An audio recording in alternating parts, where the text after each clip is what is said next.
जो वेद तर्क चतुरागम योग शास्त्रा षड्दर्शना विवसिता न कळे परात्मा तो के विमीमतिलवाल्प विवेकयंशे वर्णीन सर्व विषया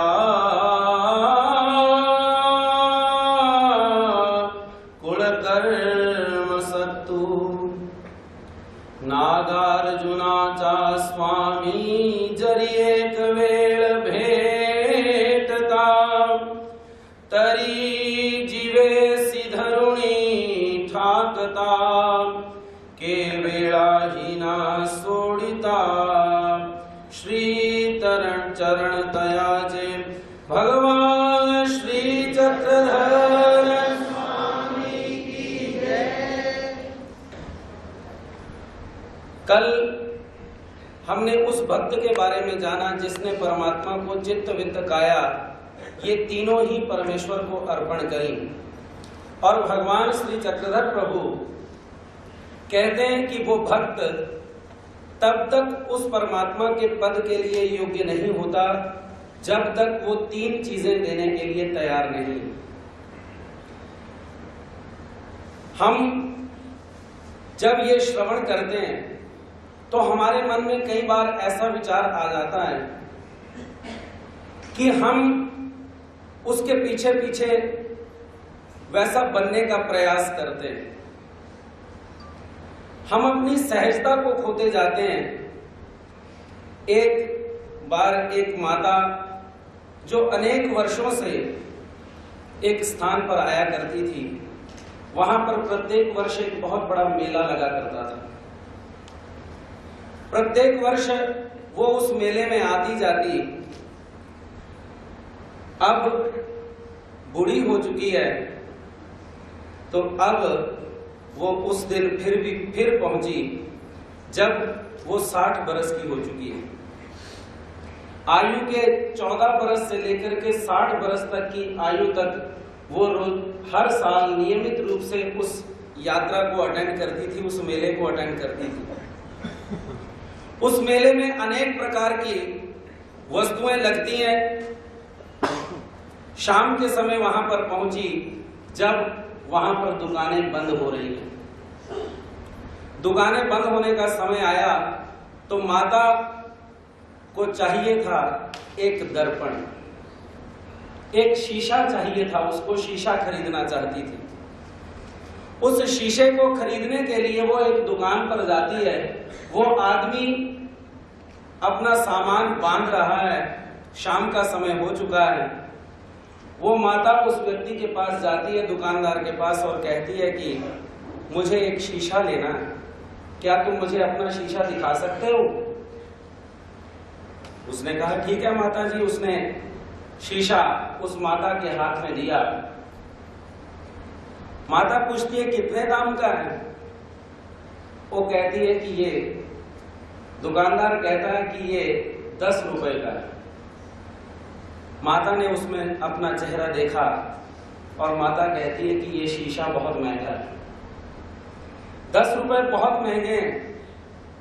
दुकानदार अपने मन में विचार करता है, कहता है कि चलो शाम का समय हो चुका है कि जो आए वही सही। वो कहता है कि अगर माता जी आप लेना चाहें तो रुपए 8 दीजिए, बात खत्म कीजिए, शीशा आप अपने घर ले जा सकती हैं। माता कहती है कि ये 8 रुपए में भी बहुत महंगा है। दूसरी बार अब दुकानदार जो है उसकी ऐसी मानसिकता है कि वो कभी भी ग्राहक को खाली नहीं जाने देना चाहता। वो ये चाहता है कि ये किसी ना किसी तरह से कुछ ना कुछ जरूर खरीदे। दुकानदार कहता है कि माता जी, अब उसको बजट माता जी का पता लग गया कि ये 8 रुपए खर्च कर सकती हैं, 5 रुपए खर्च कर सकती हैं। तो उसने उस हिसाब का दर्पण निकाला और माता के हाथ में थमाते हुए दुकानदार कहता है कि माता जी ये लीजिए, ये शीशा आपके लिए बहुत अच्छा रहेगा। ये कितने का है? ये मैं आपको 5 रुपए का दे दूंगा। माता ने फिर अपना चेहरा उसमें देखा और माता कहती है कि ये 5 रुपए में भी बहुत महंगा है।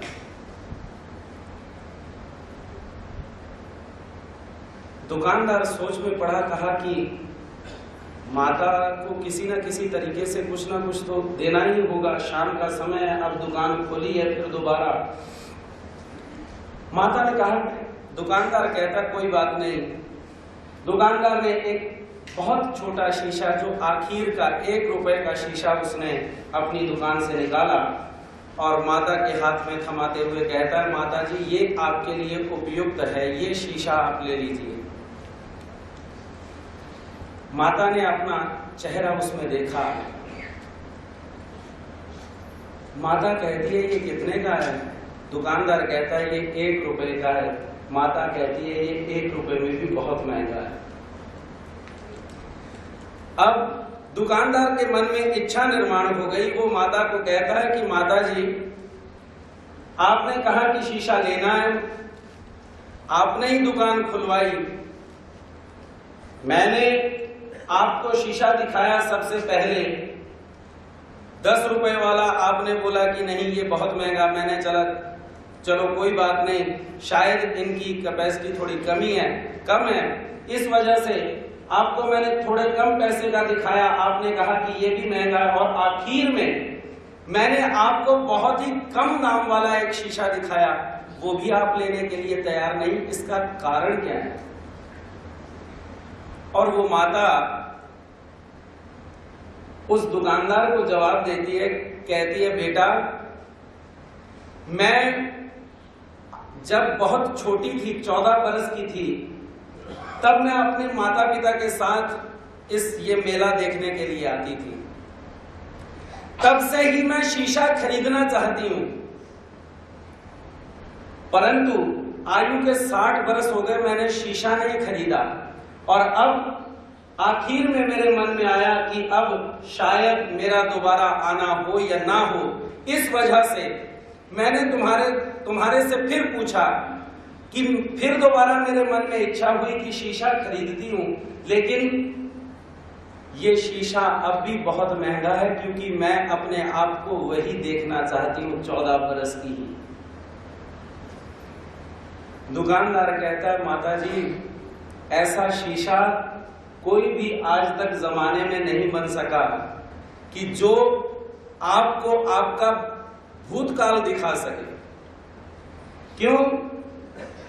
तोरा मन दर्पण कहलाए, तोरा मन दर्पण कहलाए, भले बुरे सारे कर्मों को देखे और दिखाए,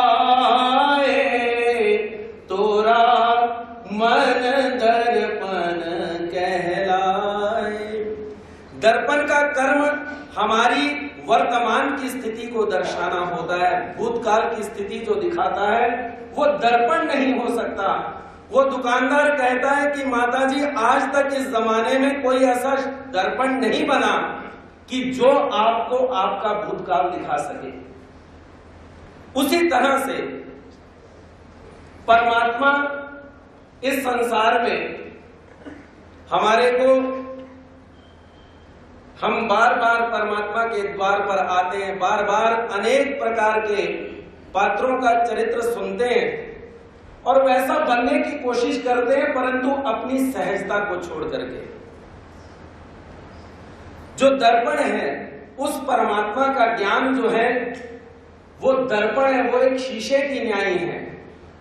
जब आप उस ज्ञान को अपने सन्मुख रख करके उसमें ढलने का प्रयास करते हैं, वो उसी क्षण आपको बता देता है कि आप यहां पर गलत हैं या सही। आपको परमात्मा का ज्ञान ही बतलाता है कि आप गलत हैं या सही हैं। हम अपनी सहजता को छोड़ते जा रहे हैं, इसी वजह से हम उस परमात्मा का साक्षात्कार, उस परमात्मा के सानिध्य से दूर हैं। क्यों? कीमती कालीन जब से मेरे घर में बिछ गए, कीमती कालीन जब से मेरे घर में बिछ गए, बेहिचक घर में आना जाना मुश्किल हो गया। जब से हम बनावटी जीवन जीने का प्रयास करते हैं, तभी हम दुख को आमंत्रण देते हैं कि आओ मेरे पास आओ। सुखी व्यक्ति वही है। भगवान श्री कृष्णचंद्र गीता में यही बात कहते हैं कि आवश्यक नहीं है कि प्रत्येक व्यक्ति धनी होकर के सुखी होता है। वो सिकंदर थे जो दो जहां के वाली थे। जब यहां से गए तो दोनों हाथ खाली थे। सिकंदर ने अपने जीवन में अनेक प्रकार की दिग्विजय की, अनेक प्रकार की युद्धों को जीता। एक बार वो जब भारत को जीत करके चीन की ओर जाने लगा तो उसने सुना, उसका एक मंत्री था, वो मंत्री उसको कहता है कि राजा, तुमने अपने जीवन में धन को अर्जित करने के लिए बहुत सारे वस्तुएं इकट्ठी की, बहुत सारी चीजें एकत्र की हैं, परंतु फिर भी तुम्हारे चेहरे पर वो हंसी नहीं है, वो संतुष्टता नहीं है जो दिखाई देनी चाहिए। परंतु मैं एक ऐसे व्यक्ति को जानता हूं जिसके पास कुछ भी नहीं, क्या कहूं कि उसके शरीर पर, उसके तन पर एक कपड़ा भी नहीं है, लेकिन उसका चेहरा जो है, उसका जो आभा है देखने में वो इतनी प्रसन्न मुद्रा में रहता है कि ऐसा लगता है कि उसके पास जमाने की सभी चीजें पर्याप्त हैं। सिकंदर के मन में इच्छा हो गई, कहा कि मैं उस व्यक्ति को जरूर मिलना चाहता हूं। कहां रहता है? वो बोले, हम जिस तरफ चढ़ाई करने के लिए जा रहे हैं चाइना की तरफ, वहां पर हिमालय की कंधराओं में वो संत वहां रहते हैं, वहीं से रास्ता है, एक बार हम उनको मिलते जाएंगे। सिकंदर ने कहा ठीक है। सिकंदर वहां पर पहुंचा जहां पर वो संत रहते थे। तो उस समय वो जो संत थे, वो क्या हुआ कि वो धूप सेक रहे थे। धूप सेकते हुए सिकंदर अब उनके सामने खड़ा हो गया और सिकंदर प्रश्न करता है कि संत जी, वाकई में मैंने जो सुना था वो मेरे को वास्तविकता यहां पर नजर आई। आप जैसा संतुष्ट व्यक्ति मैं आपके सामने कुछ भी नहीं। आप तो मुझे इतने संतुष्ट दिखाई दे रहे हैं, आपके पास तो मेरे को कुछ दिखाई भी नहीं दे रहा। अगर मैं अपने आप को संतुष्ट करना चाहूं तो मुझे क्या करना होगा? संत हंसने लगे। संत कहते हैं, कुछ ज्यादा नहीं, तुम्हारे को मेरे जैसा होना होगा। सिकंदर ने कहा कि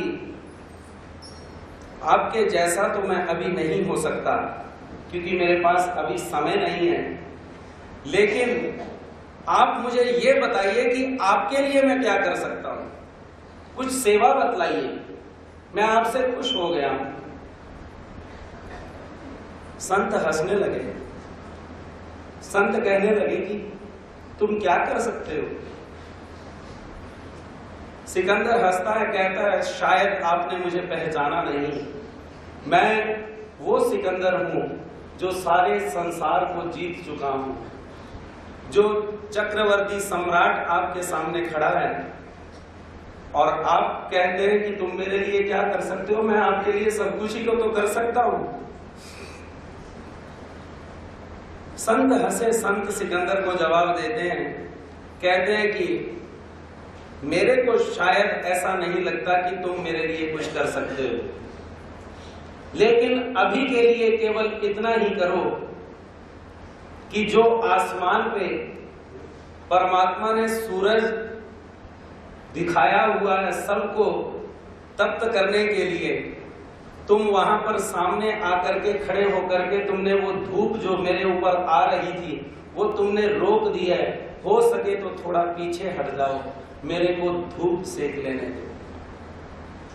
सिकंदर उस संत की बातों से बहुत प्रभावित हुआ और अपने मन में विचार करता है कि मैं संतुष्ट हूं, ऐसा संतुष्ट होना चाहता हूं, लेकिन मेरे को काम है, चाइना को जीत करके आता हूं और जैसे ही जीत करके आऊंगा इन संत को दोबारा मिलूंगा।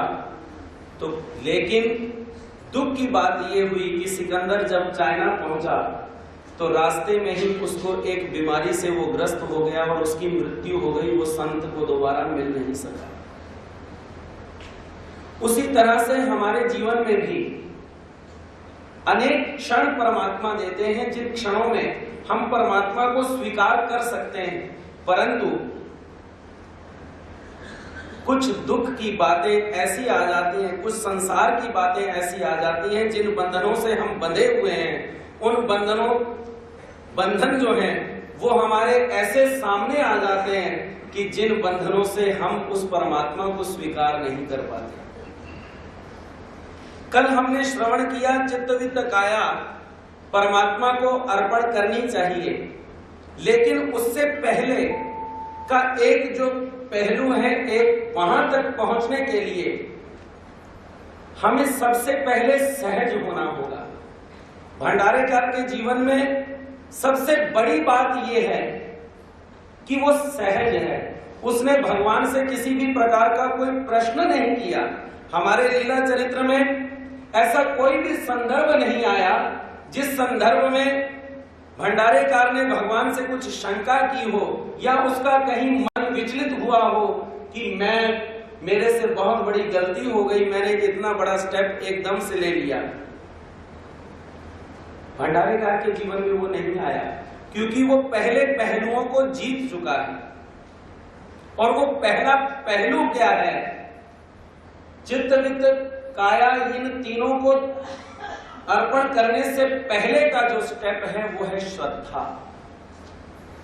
और वही हम आज के इस विषय में लेंगे कि भगवान श्री चक्रधर स्वामी जी के सानिध्य में 4 प्रकार के भक्त भगवान श्री कृष्ण गीता में कहते हैं, जिनमें आर्त है, जिज्ञासु है, अर्थार्थी है और ज्ञानी है।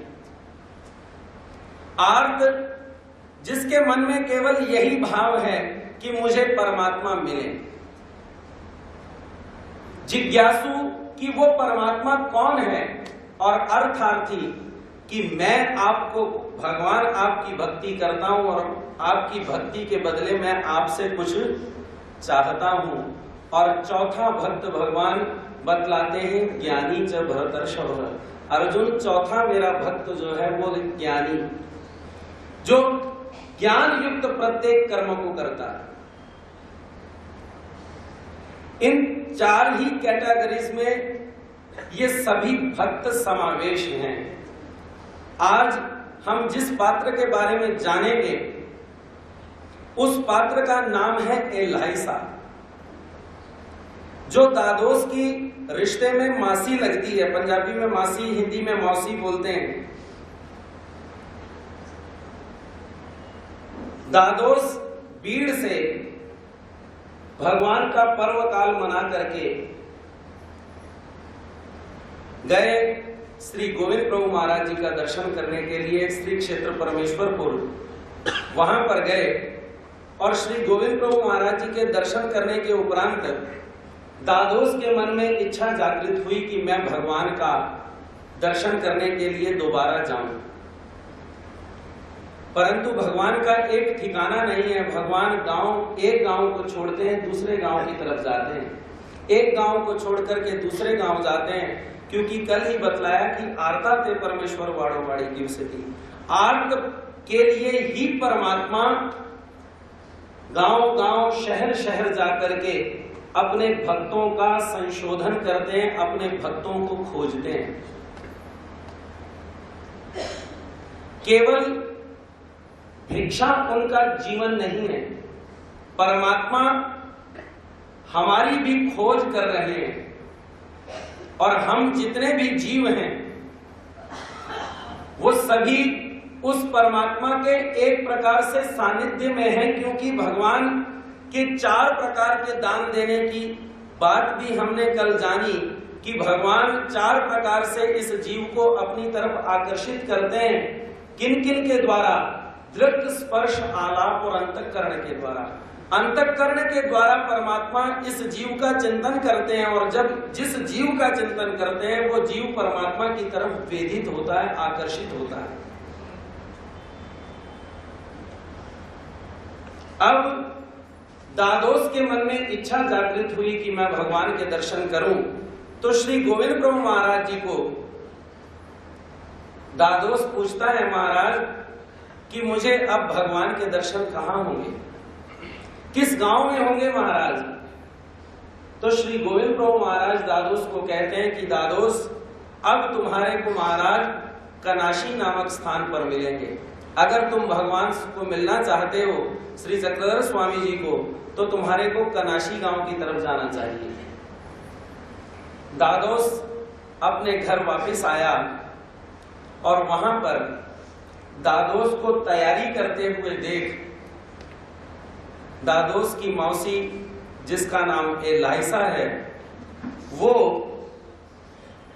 दादोस को पूछती है, दादोस कहां जाने की तैयारी है? क्या तैयारी कर रहे हो? कहां जा रहे हो? दादोस कहता है कि मैं श्री चांगदेव रावल गोसावी के दर्शन करने के लिए जा रहा हूं। और जैसे ही दादोस ने भगवान का नाम उच्चारण किया, वैसे ही एलाइसा को स्थिति हो गई। वो जो काम कर रही थी वो काम उससे छूट गया। हम देखते हैं श्री कृष्ण चरित्र में, श्री कृष्ण चरित्र में भगवान का इतना आकर्षण है गोपियों की तरफ। गोपियां भगवान से इतनी आकर्षित हैं कि वो कोई भी कार्य कर रही हैं, करती करती जैसे ही भगवान अपनी बांसुरी की तार छेड़ते हैं, वैसे ही गोपियां अपना सब काम धाम छोड़ देती हैं। छोड़ नहीं देती, छूट जाता है। संसार को छोड़ने की आवश्यकता नहीं होती। भक्त अपनी भक्ति के द्वारा इतना ऊपर उठ जाता है कि संसार उससे अपने आप ही छूट जाता है, छोड़ने की जरूरत नहीं होती।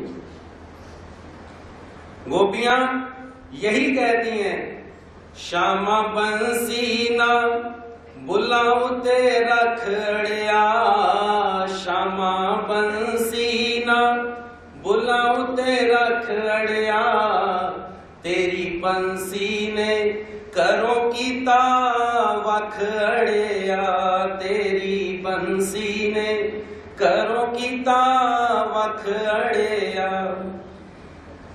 कि परमात्मा तुम ऐसे हो, तुम्हारी बांसुरी माधुर्य ऐसी है, तुम्हारे स्वर में इतनी शक्ति है कि तुम जब वो स्वर निकालते हो तो हमारा चित्त जो है वो तुम्हारे को मिले बिना नहीं रहता। वही बात यहां पर एलाइसा के साथ हुई। जैसे ही दादोस ने भगवान का नाम लिया कि मैं श्री चांगदेव रावल महाराज के दर्शन करने के लिए जा रहा हूं, वैसे ही एलाइसा को स्थिति हो गई। बहुत देर स्थिति भोगने के उपरांत एलाइसा दादोस को कहती है कि दादोस, तुम मेरे ऊपर एक कर्म करो, मेरे ऊपर एक पुण्य करो। क्या पुण्य करो? कि मेरे को अपने साथ भगवान श्री चक्रधर स्वामी जी के दर्शन करने के लिए ले जाओ। दादोस कहता है, कोई बात नहीं, अगर जाना चाहती हो तो मैं तुम्हारे को दर्शन करवाने के लिए ले जाता हूं। एलाइसा को साथ लेकर के दादोस रामस गांव पहुंचे। वहां पर अबाइसा, उमाइसा, महदाइसा, नागदेव, इन सभी को साथ में लेकर के साड़े गांव पहुंचे। साड़े गांव से इंद्रवट को, राइसा को लेकर के, ऐसे सभी भक्त जनों को साथ में लेकर के दादोस जो है वो भगवान श्री चक्रधर स्वामी जी के दर्शन करने के लिए कनाशी पहुंचा। वहां पर एलाइसा की जो प्रथम भेंट हुई, जब हम भी परमात्मा से पहली बार जब भावुक होते हैं, जब भगवान से प्रेम करना चाहते हैं, तब हम भी अनेक प्रकार की अड़ी अड़चनों में इस प्रकार का विचार करते हैं। हम भी ये सोचते हैं कि जमाना क्या कहेगा, हम भी ये सोचते हैं कि ये लोग, ये रिश्तेदार क्या कहेंगे। जब वो पहली बार भगवान के दर्शन करने के लिए आई तो उसकी भी स्थिति वैसी ही है। जब भगवान के दर्शन करने के लिए आई, बाईसा ने भगवान के श्री चरणों को धोया और वो चरणामृत सभी भक्त जनों में बांट रही है। और उस पंक्ति में एलाइसा भी है। और मन में क्या विचार करती है, उस समय जाति भेदभाव बहुत होने के कारण वो अपने मन में विचार करती है कि अगर ये मेरे साथ वाले ले लेंगे चरणामृत तो मैं पी लूंगी, नहीं तो मैंने भी नहीं पीना। मन में इस प्रकार के विचार आते हैं। और वही जो प्रकार है वो हम सब में ही, सबके बारे में भी ऐसा ही है। हम भी अनेक प्रकार जीवन में अनेक बार भगवान की शरणागति स्वीकार भी करते हैं और अनेक बार परमात्मा की शरणागति को छोड़ते भी हैं, भगवान को अपनाते भी हैं। हम ये भी कहते हैं कि भगवान मेरी रक्षा करें, लेकिन हम अपना भी नहीं छोड़ते, हम अपनी भी चलाने का प्रयास जरूर करते हैं। हम अपनी तरफ से भी कोशिश लगातार लगे ही रहते हैं कि मेरी तरफ से मैं भी कुछ करूं।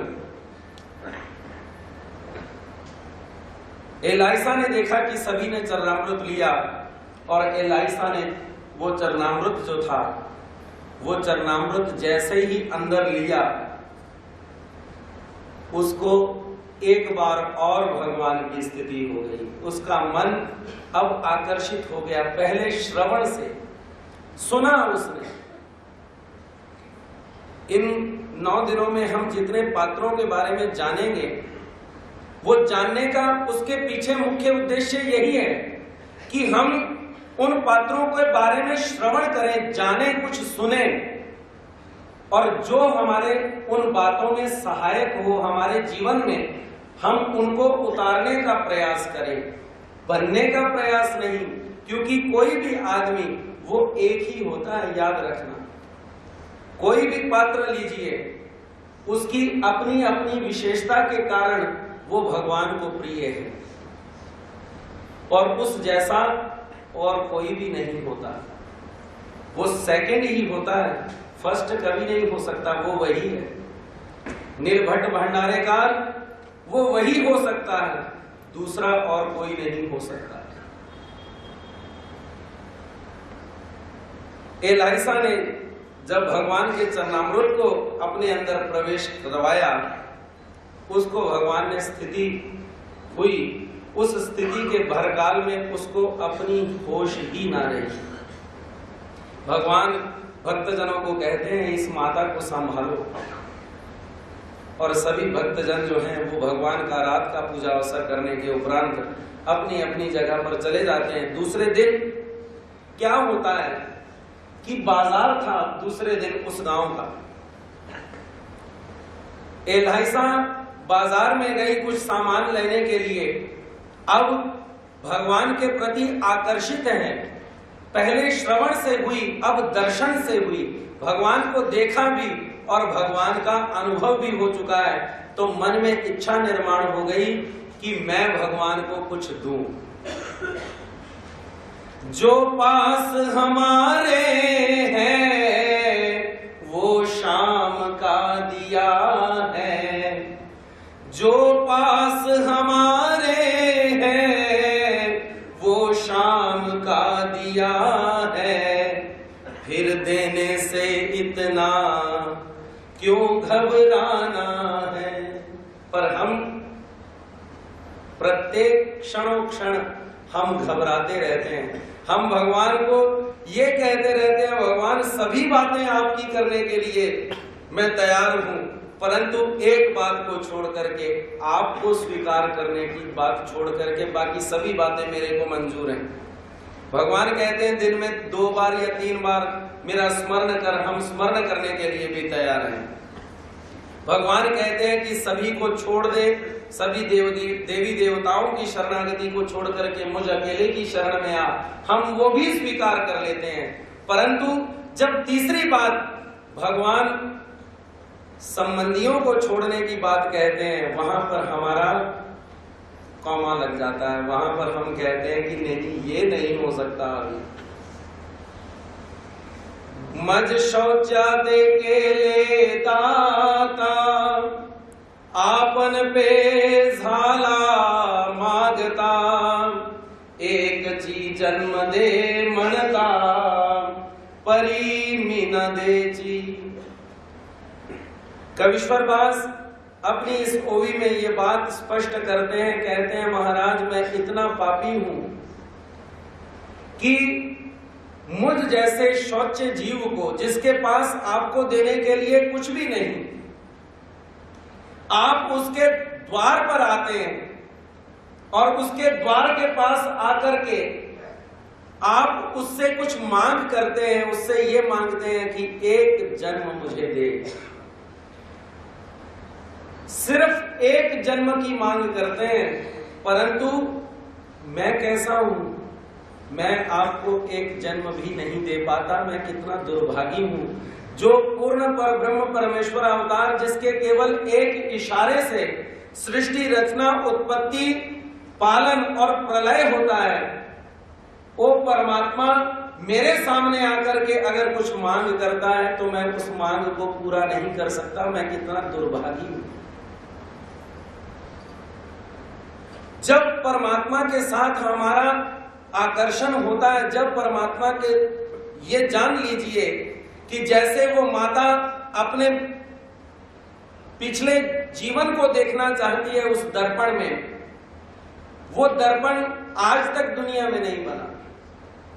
और जो ज्ञान का दर्पण है, उसी तरह से जो ज्ञान का भी दर्पण है, जो वो आपको आपकी वर्तमान स्थिति के बारे में ही दर्शाएगा कि आप वर्तमान में कैसे हो। भक्त बार बार अपने आप को उस ज्ञान रूपी आईने के सामने रखता है और अपने आप को देखता है कि मैं कहां पर हूं, मैं कहां पर हूं। और साधा एलाइसा अपने मन में विचार आया, अब आकर्षित हो चुकी है, तो आकर्षित का फल ऐसा कि फिर उसके बाद भगवान के अलावा कोई वस्तु प्रिय नहीं लगती। और जिसको सभी वस्तुएं प्रिय लगती हैं उसको भगवान प्रिय नहीं होते, और जिसको भगवान प्रिय होते हैं उसको अन्य वस्तुएं प्रिय नहीं होती। क्योंकि हमारे साधन दाता भगवान श्री चक्रधर प्रभु कहते हैं, अनंतु समाये तेथ आनिकु न समाये, आनिकु समाये तेथ अनंतु न समाये। जहां पर वो परमात्मा का निवास होता है, वहां पर उस हृदय में और कोई भी चीज निवास नहीं कर सकती। और जिस चीज में, जिस हृदय में अन्य चीजों का, जहां पर जिस जीव ने स्थान दिया है, वहां पर परमात्मा का निवास नहीं हो सकता। मेरे उजड़े दिल की बस्ती में आप आते तो पाप क्यों आते, आप आते तो पाप क्यों आते, आप जिस बस्ती में नहीं बसते उस बस्ती में पाप बसते हैं। ओ कमल नैन तेरी याद में नैन बरसों से ही बरसते हैं। मेरे कानों पे तरस कर कान्हा तेरी मुरली को ये बरसते हैं। पुकारा द्रौपदी ने तो दौड़ कर आए, पुकारा द्रौपदी ने तो दौड़ कर आए। मैं पुकारूं तो कहते सुमिरन कर, मैं पुकारूं तो कहते सुमिरन कर। एक से मिलना एक से टाल मटोल, ये तो उस्तादियों के रास्ते हैं। ओ कमल नैन तेरी याद में नैन बरसों से ही बरसते हैं। तुम्हें भुला के है जहान दुखी, जग के रोने पे हंसी आती है, जग के रोने पे हंसी आती है।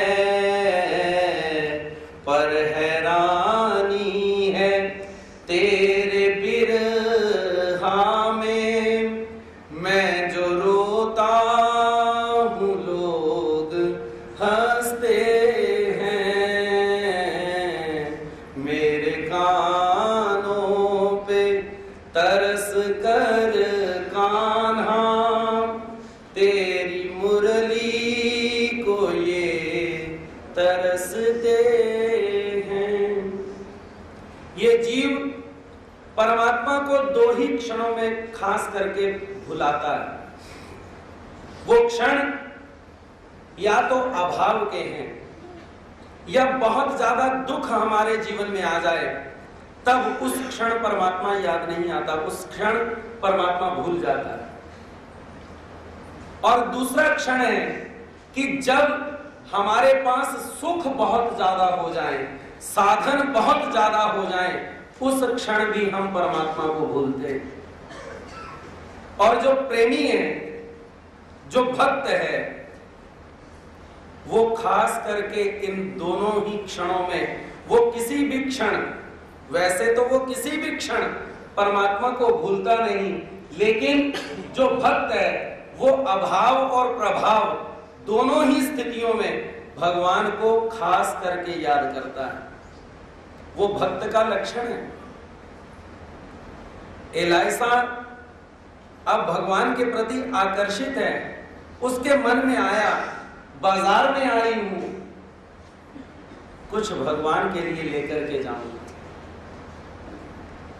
अब जाती है बाजार में, वस्तुएं देखती है, कोई भी वस्तु भगवान के लिए पसंद नहीं पड़ती। देखती है कि भगवान के लिए ये भी योग्य नहीं, ये भी योग्य नहीं, ये भी योग्य नहीं। दुख करने लगी कि क्या करूं क्या ना करूं। एक आदमी के पास गई, एक दुकानदार वहां पर बैठा था। वो दुकानदार को कहती है कि दुकानदार, मेरे मन में इच्छा है कि भगवान को मैं कुछ दूं। उन दिनों में महाराष्ट्र में एक पर्व होता है जिसका नाम है दवना। वो खास करके फलटन इत्यादि क्षेत्रों में ज्यादा मनाया जाता है। वो एक प्रकार की विशिष्ट वनस्पति है जो भगवान को चढ़ाई जाती है, उसको दवना पर्व बोला जाता है। वो दिन जो हैं वो उसी पर्व के नजदीक के हैं। भगवान को देना चाहती हो तो ये दवना लेकर के जाओ, भगवान को चढ़ाओ। क्यों? मन में सोचती है कि ये तो एक छोटी सी वनस्पति है, भगवान क्या खुश होंगे। भाव का भूखा हूं मैं, बस भाव ही आधार है। भाव से मुझको भजो तो भव से बेड़ा पार है।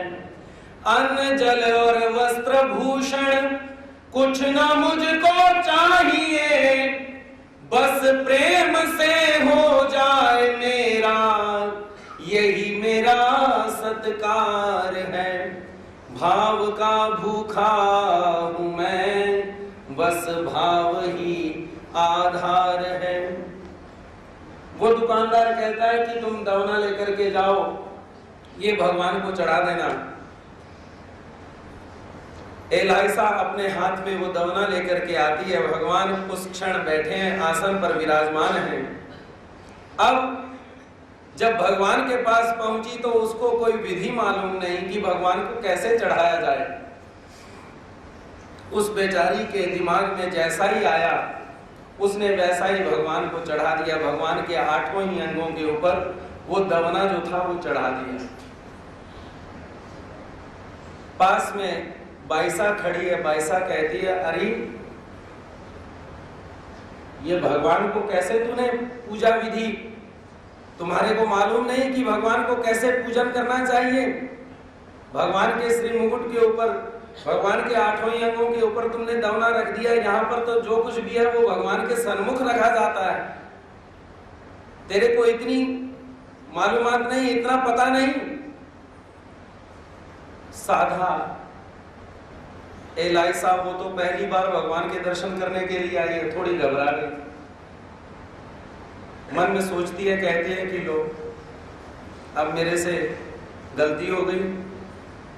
लेकिन भगवान उसके भाव को जानते हैं, वो जिस भाव से लेकर के आई है। भगवान बाईसा को रोकते हुए कहते हैं, बाईसा रुको, इसको क्यों डांट रही हो? भगवान कहते हैं, ये एलाइसा नहीं है, ये साधा है। और वहां से उस पात्र का नाम भगवान ने साधा रख दिया। ये भगवान का दिया हुआ उस एलाइसा को प्रसादिक नाम है, साधा। साधा का अर्थ होता है सादा। जो व्यक्ति सादा है, जो व्यक्ति सिंपल है, और वो आगे चल करके पात्र इतना योग्य हुआ, इतना योग्य हुआ, अपनी सादगी से ही उसने भगवान को इतना भगवान के प्रति आकर्षित हुई और भगवान को भी इतना प्रसन्न किया कि उसको एक अवतार की नहीं, 2-2 अवतारों की प्रसन्नता प्राप्त हुई। आज हम सभी जितने भी परमार्थ के लोग हैं, जितने भी भगवान श्री चक्रधर स्वामी श्री गोविंद प्रभु महाराज जी की दी हुई दाढ़, श्री गोविंद प्रभु महाराज जी की दी हुई तांबुल और श्री गोविंद प्रभु महाराज जी के दिए हुए जो केश कलाप है, श्री गोविंद प्रभु महाराज के दिए हुए जो नख है, वो सभी उसी पात्र को भगवान ने प्रसन्न होकर के दिया। ऐसा पात्र वो आगे चल करके बना, केवल उसके पीछे एक ही बात कि उसने अपनी सादगी से ही भगवान को प्रसन्न कर लिया।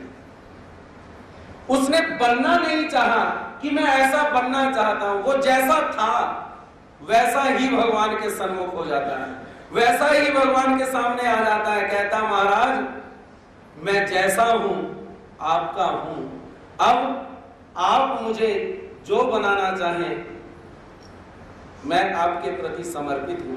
कोई एक चीज हम भगवान को एक बार समर्पित कर दें और उस चीज के बाद, चीज को चढ़ाने के बाद फिर दोबारा अगर हम उसके ऊपर अपना हक रखें कि ये चीज मैंने भगवान को चढ़ाई है, क्या वो चीज भगवान स्वीकार करते हैं? एक बार ऐसा ही हुआ कि महिम भट्ट नाम के एक विद्वान जो श्री गोविंद प्रभु महाराज जी की बहुत सेवा करते थे, वो श्री गोविंद प्रभु महाराज के लिए बहुत ही सुंदर दूसरे देश से, आंध्रा से बहुत ही कीमती वस्त्र श्री गोविंद प्रभु महाराज जी की सेवा में लेकर के आए। श्री गोविंद प्रभु महाराज जी को वो वस्त्र बहुत पसंद भी आया। भगवान ने ओढ़ा और जैसे ही ओढ़ा, महिम भट्ट के मन में अहंकार पैदा हो गया। महिम भट्ट सोचता है कि इतने सुंदर वस्त्र तो श्री गोविंद प्रभु महाराज जी को केवल मैं ही चढ़ा सकता हूं, दूसरा कोई भी नहीं है यहाँ पर ऐसा कि जो श्री गोविंद प्रभु महाराज जी की इतनी सेवा कर सके। केवल यही क्षण उसने अपने मन में लाया।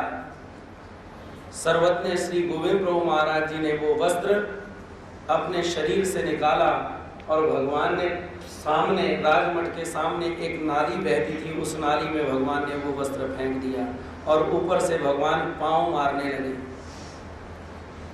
कहने का तात्पर्य केवल इतना ही कि जब हम भगवान के हो जाएं, तब हम अपने आप का भी, अपने आप के मालिक नहीं रहे।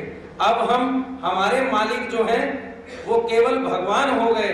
और जब हमारे मालिक भगवान हो गए, वो कैसे?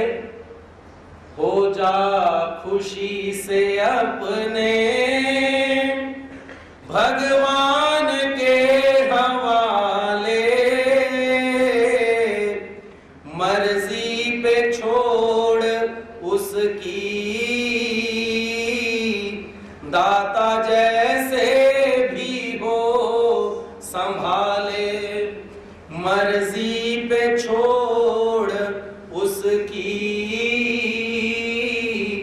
दाता जैसे भी हो जा खुशी से अपने भगवान के हवाले, मर्जी पे छोड़ उसकी, दाता जैसे भी हो संभाले, मर्जी पे छोड़ उसकी, दाता जैसे भी हो संभाले। अब श्रद्धा का एक स्टेप पूर्ण हुआ। मन में श्रद्धा जो है वो इतनी बढ़ गई भगवान के प्रति कि यहां पर श्रद्धा की जा सकती है। हम समाज के ऊपर श्रद्धा रखते हैं। वो आखिर में बंदा कहे मैं मालिक करदा, मैं ता इथों जाना नहीं, पौर उडारी मारी इथे पल भी किसे अटकाना नहीं, जिन्ना ਲਈ ਕਰਦਾ ਸੈਂ ਠਗੀਆਂ ਕਿੱਥੇ ਗਏ ਤੇਰੇ ਘਰ ਦੇ, ਪੈਰ ਪਸਾਰ ਪਿਆਂ ਵਿੱਚ ਵਿਹੜੇ, ਕੱਢੋ ਕੱਢੋ ਪਏ ਕਰਦੇ। आदमी अपना जीवन समाज को देने की, अपने घर को देने की कोशिश करता है, आखिर में उसको क्या फल मिलता है? शून्य। आदमी अपने मित्रों को देने का प्रयास करता है, आखिर में फल क्या मिलता है? शून्य। आदमी अपने समाज के लिए कुछ करता है, आखिर में फल क्या मिलता है? शून्य। और अगर वो जिसके लिए कुछ भी नहीं करता, अगर उसके लिए कुछ भी कर दे, थोड़ा सा भी अगर उसके लिए कर दे, तो उसका फल है उस परमात्मा का परम पद, जहां पर दोबारा जाकर के, जहां पर जाकर के दोबारा इस मृत्यु लोक में जन्म नहीं होता। अगर हम थोड़ा सा भी अपने जीवन में धर्माचरण करें तो हमारा जीवन बदल सकता है, जैसे साधा का जीवन बदला। अब वो एल्हाइसा नहीं रही, अब वो साधा हो गई। श्रद्धा, भगवान के प्रति निष्ठा जो है वो बढ़ गई। और जब श्रद्धा बढ़ी तो अगला जो स्टेप है, अगला जो कदम है, वो आता है विश्वास का।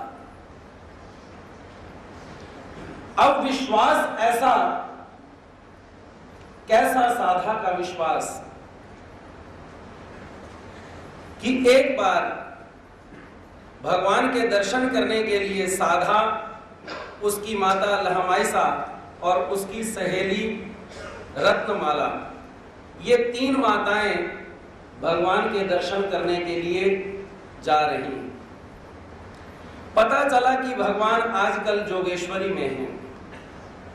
भगवान के दर्शन करने के लिए आई और जोगेश्वरी जब पहुंची तो उनको पता लगा कि भगवान तो जोगेश्वरी छोड़ करके नदी के उस पार खड़कुली है, उस गांव में आजकल रह रहे हैं। शाम का समय हो चुका था, रात हो चुकी थी, अंधेरा पड़ चुका था। साधा कहती है उसकी माता लहमाइसा कि साधा अब टाइम हो चुका है, अंधेरा हो चुका है, आज हम भगवान के दर्शन करने के लिए नहीं जा सकती। एक ब्राह्मण के घर में रुक गई। साधा जिसकी श्रद्धा भगवान के प्रति इतनी निष्ठा हो गई कि भगवान को उसने दवना ही चढ़ाया।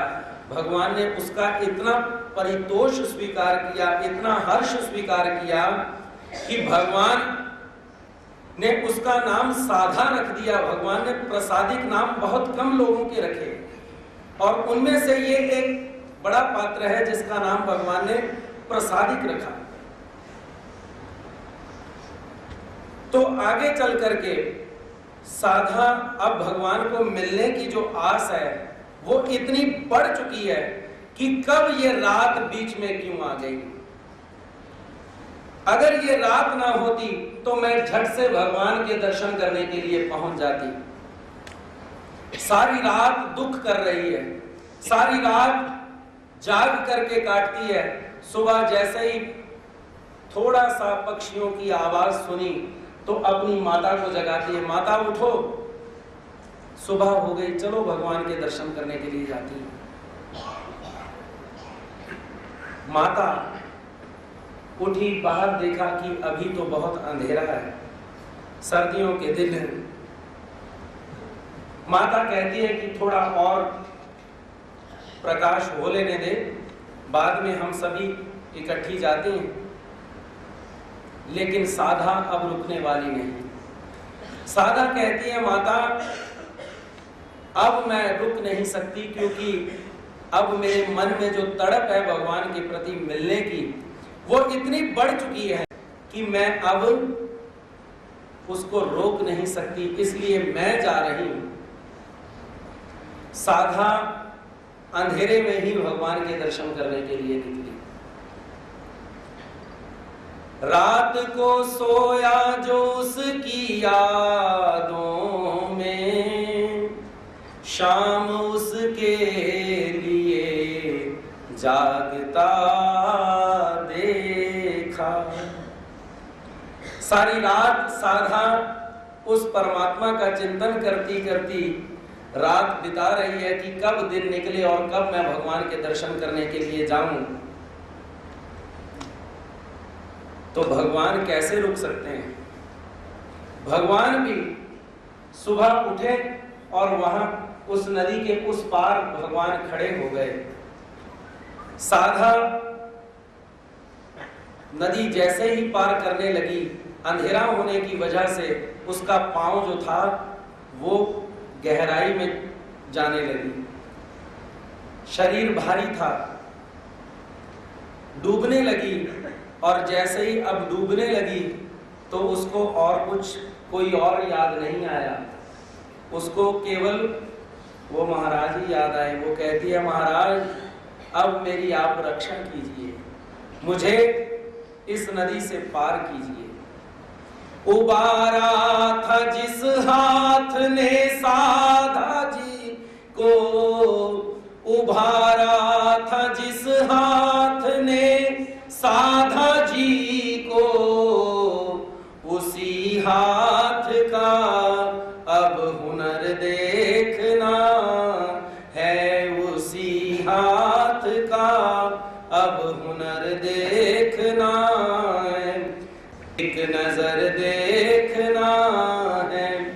नीलभट बाई साके जो घर तुमने देखे, नीलभट बाई साके जो घर तुमने देखे, तो हमको तुम्हारा भी घर देखना है, तो हमको तुम्हारा भी घर देखना है।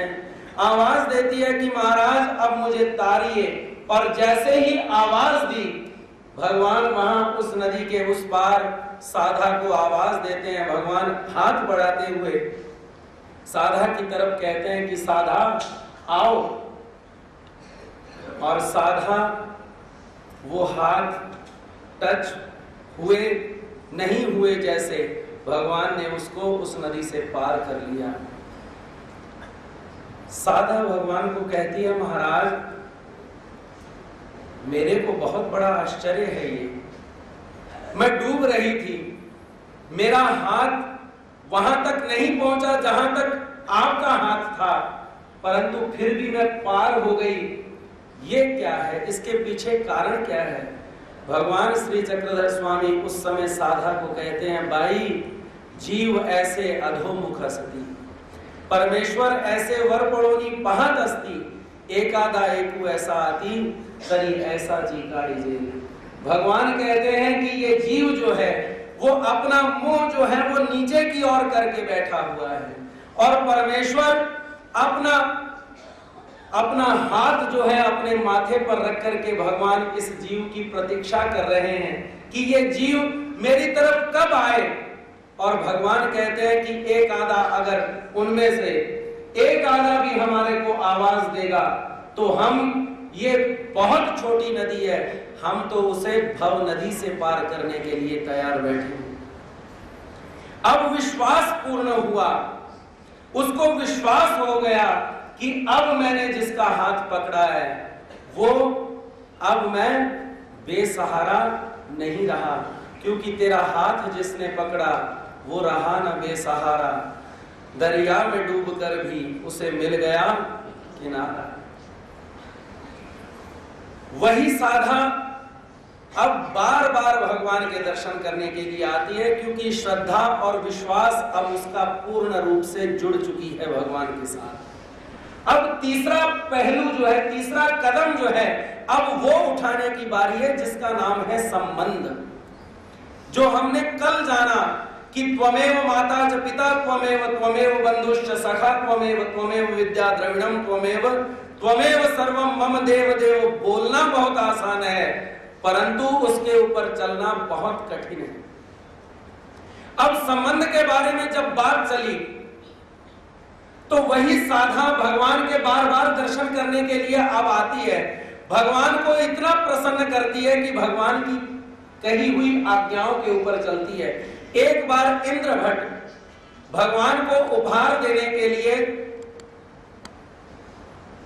बनाने के लिए साधा को कहते हैं कि साधा मैं भगवान को लड्डू चढ़ाना चाहता हूं, भगवान के लिए अगर तुम लड्डू बना दो तो बहुत बढ़िया होगा। साधा कहती कोई बात नहीं, मैं लड्डू बना देती हूं। साधा लड्डू बनाने की तैयारी करने लगी और चूल्हे के ऊपर अब उसने पाक रखी, जिसको हम चाशनी बोलते हैं। अब जैसे ही चाशनी बनते हुए देर तो लगती ही है, क्योंकि 1 तारी 2 तारी 5 तारी, मेरे को तो पता नहीं कितनी तारी है, तो जितनी जितनी तारी बोले उतना उतना मीठा ज्यादा होता जाता है। जितना जितना उसको आग में तपाते हैं उतनी उतनी वो बढ़िया बनती है। तो साधा ने चूल्हे के ऊपर जैसे ही वो पाक रखी बनाने के लिए, टाइम देखती है कि टाइम तो भिक्षा का हो गया। ये देखिए कि भगवान की कही हुई आज्ञाओं का पालन करता है जब जीव, तभी परमात्मा के साथ हमारा संबंध जुड़ता है। मन में कहा कि नहीं, मेरा भिक्षा अवसर नहीं रुकना चाहिए, भगवान की कही हुई आज्ञाएं भी पालन हो और भगवान का किया हुआ जो सेवा कार्य है वो भी पूर्ण होना चाहिए। उसने अपने मन में सोचा कि मैं जब तक भिक्षा मांग करके आती हूं तब तक ये पाक तैयार हो जाएगी, इतने में मैं लड्डू डाल दूंगी, बढ़िया बन जाएंगे। साधा भिक्षा मांगने के लिए जाती है, चूल्हे के ऊपर वो पाक रख करके, चाशनी रख करके, लेकिन उस दिन क्या हुआ कि देर हो गई, चाशनी बहुत तैयार हो गई, चाशनी अब कठोर होती जा रही है। आते ही उसने वो लड्डू जो थे वो उसमें तैयार किए, भगवान इंद्रभट्ट को दे दिए, इंद्रभट्ट ने भगवान को चढ़ाए। भगवान शाम के समय भगवान का भोजन हुआ और बाईसा अब वो लड्डू जो है वो भगवान के सन्मुख जब देने लगी तो वो लड्डू टूटता नहीं, क्योंकि पाक जो है वो चाशनी जो है वो बहुत तैयार हो चुकी थी, पक चुकी थी। भाई साहब तोड़ने का प्रयास करती है, हाथ से तोड़ने का प्रयास करती है, नहीं टूटती, बेलन से तोड़ती है। भगवान कहते हैं कि देखो ये माता कितनी सुगृहिणी है कि अपना काम भी करती है और भगवान की आज्ञाओं का पालन भी करती है। भगवान कहते हैं बहुत सारी सुगृहिणियां देखी हैं परंतु साधा जैसी सुगृहिणी नहीं देखी, जो चूल्हे के ऊपर पाक रख करके भी भिक्षा मांगने के लिए जाती है। भगवान उसके ऊपर इतना भगवान का प्रसन्नता मनोधर्म है कि भगवान एक बार साधा के ऊपर प्रसन्न होकर के कहते हैं कि साधा सभी मुझसे कुछ ना कुछ पूछते हैं, तुमने मुझसे कभी कोई प्रश्न नहीं किया, तुम्हारा अगर कोई प्रश्न हो तो तुम मुझसे पूछ सकती हो। साधा तो खुद ही साधी है, वो कहती है महाराज मेरे को कुछ पूछना ही नहीं आता, मैं क्या पूछूं। भगवान कहते हैं कि चल ठीक है पूछना नहीं जानती, भगवान कहते मांगना तो जानती है। आज हम प्रसन्न हैं तुम्हारे ऊपर, मांग लो, क्या मांगती हो। वो कहती महाराज मेरे को मांगना भी नहीं आता। भगवान फिर दोबारा कहते हैं, भगवान कहते हैं कुछ मांग लो, क्योंकि जीव जो है दाता के दरबार में सभी खड़े हाथ जोड़, देने वाला एक है और मांगत लाख करोड़। मांगने वाले बहुत हैं, देने वाला वो एक ही है। भगवान कहते हैं कि कुछ मांग। साधा कहती है कि परमात्मा मुझको कुछ मांगना नहीं आता। भगवान कहते फिर भी कुछ, अगर कुछ भी मांग हो थोड़ी बहुत। भगवान को कहती है महाराज अगर आप देना ही चाहते हैं तो मुझे पुनः संबंध दे दीजिएगा। भगवान प्रसन्न होकर के साधा को कहते हैं साधा अभी तो तुमने कहा कि मुझको कुछ मांगना नहीं आता, अगर मांगना नहीं आता तो ये हालात हैं, अगर कुछ मांगना आता होता तो तुम क्या मांग लेती, हम भी अचंभे में। ऐसा वो पात्र, ऐसी वो साधा जिसने केवल भगवान श्री चक्रधर स्वामी जी का मनोधर्म ही नहीं जीता, श्री गोविंद प्रभु महाराज जी का भी मनोधर्म जीता। भगवान श्री चक्रधर स्वामी जी के उत्तर पंथी गमन करने के उपरांत पूर्ण परमार्ग को भगवान ने श्री गोविंद प्रभु महाराज जी के स्पुर्द करते हुए जब पूर्ण परमार्ग श्री गोविंद प्रभु महाराज जी के पास रहने लगा तो एक बार आपको शायद इस लीला का पता हो कि श्री गोविंद प्रभु महाराज एक बार नाराज हो गए भक्तों की कुछ देख करके कि भगवान भक्त बदलते नहीं। भगवान नाराज हो गए, भगवान ने खाना छोड़ दिया। सभी भक्तजन भगवान को कहते हैं महाराज कुछ खाइए खाइए खाइए, अपने अपने तरीके से भगवान को मनाते हैं, लेकिन भगवान मानते नहीं। एक दिन बीता, 2 दिन बीते, 3 दिन बीते, सभी चिंता में लग गए कि भगवान तो खाना खाने के लिए तैयार ही नहीं हो रहे। श्री नागदेव आचार्य जी को याद आया कि अगर कोई भगवान को खाना खिला सकता है अब तो वो एक ही है। वो कौन है? साधा। नागदेव आचार्य ने निरोप भेजा, संदेश भेजा साधा को कि जाओ साधा को बुला करके लाओ। साधा को जैसे ही मालूम पड़ा कि श्री गोविंद प्रभु महाराज ने भोजन छोड़ दिया तो वो भोजन जैसे ही सुना वो वैसे ही भगवान के श्री क्षेत्र रिद्धपुर की ओर चल पड़ी। तो श्री ऐसे करते करते 11 दिन बीत गए। 11वें दिन जब साधा श्री गोविंद प्रभु महाराज जी के पास पहुंची तो श्री गोविंद प्रभु महाराज जी ने जैसे ही देखा कि साधा आ गई, भगवान के चेहरे पर हंसी आ गई। भगवान कहते साधा तुम आ गई। सभी भक्तजनों को कहते हैं आइए साधा, इसको भोजन करवाओ, पानी पिलाओ। लेकिन साधा क्या कहती है? साधा कहती महाराज मुझे जिस दिन से पता चला कि आपने भोजन अन्न पानी छोड़ दिया उसी दिन से मैंने एक व्रत ले लिया। वो व्रत कौन सा है कि जिस दिन आप भोजन करेंगे आपका जो उच्चिष्ट प्रसाद होगा वही मेरा पहला ग्रास होगा, वही मेरा पहला भोजन होगा। और जिस दिन आप पानी पिएंगे और आपके श्री चरणों का चरणामृत ही मेरे शरीर में पहला पानी का घूंट होगा, उस दिन से मैंने ये व्रत धारण किया है। और जैसे ही श्री गोविंद प्रभु महाराज जी ने ये बात सुनी, श्री गोविंद प्रभु महाराज जी प्रसन्न हो गए और भगवान कहते हैं लाओ भोजन लाओ, हम खाना खाएंगे। 11 दिन के बाद भगवान भोजन करते हैं। सारे परमार्थ को बहुत आनंद हुआ। कहा कि एक साधा ने श्री गोविंद प्रभु महाराज जी की प्रवृत्ति बदल दी। क्यों? क्योंकि वो श्रद्धावान है, वो विश्वासवान है और वो भगवान के साथ संबंध है उसका, इसलिए। और शाम को श्री गोविंद प्रभु महाराज जी की पालकी निकाली गई, पूरे गांव में शोभा यात्रा निकाली गई। भगवान सभी भक्तजनों को प्रसाद दे रहे हैं। अपने श्रीमुख का तांबुल जो है, अपने श्रीमुख की सुपारी जो है, वो श्री गोविंद प्रभु महाराज सबको प्रदान कर रहे हैं। लेकिन साधा जो शरीर से बहुत स्थूल थी वो तो पीछे ही रह गई।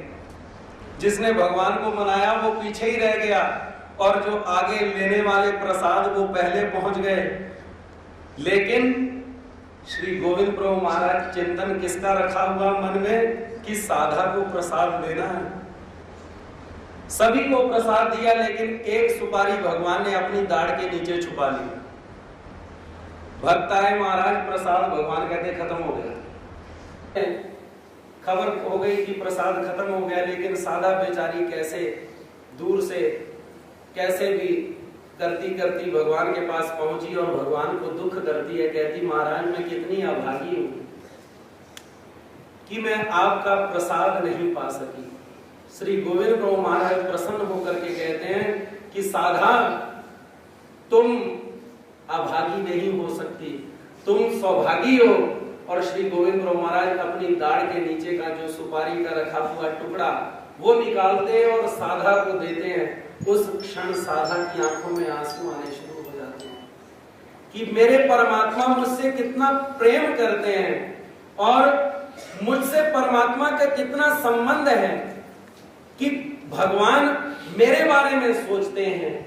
ऐसा उसके जीवन में तब आया जब वो श्रद्धावान हुई। श्रद्धा से ही सभी बातें चलती हैं और श्रद्धा ही आगे लेकर के हमें उस आर्तता तक ले जाती है जिस आर्तता पे जाकर के भगवान प्रसन्न होते हैं। और आज के लिए केवल इतना ही।